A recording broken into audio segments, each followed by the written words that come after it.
Hello, in this video I'm gonna show you how to sell something on Amazon. In order to sell something, you need to have a seller account. And in order to create one, you need to go to sell.amazon.com. Of course, if you are in United States, then you want to use this website. However, let's say you are from United Kingdom, then in your case, you need to go to sell.amazon.co.uk. So pretty much, depending on the website that you use in your country for Amazon, you need to add sell before the proper website, and then you will see a website that looks something similar to this or this. And then over here you can find the sign up button.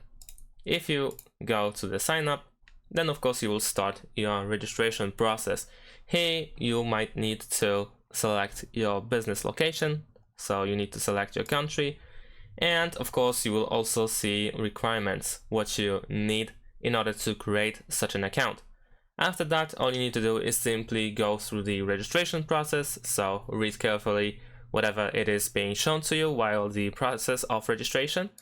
And let me quickly show you how it looks like for the UK. So first you need to log into your account on Amazon, and then you are pretty much redirected to the same website as for the United States. And if you need to, in the bottom left corner, you can find the language options. So you can click on the English over here in order to see the list of all available languages. And if you change the language, then of course the website will update. And that's it. Thanks for watching. Leave a like and subscribe to my channel, and see you in my next videos. Bye.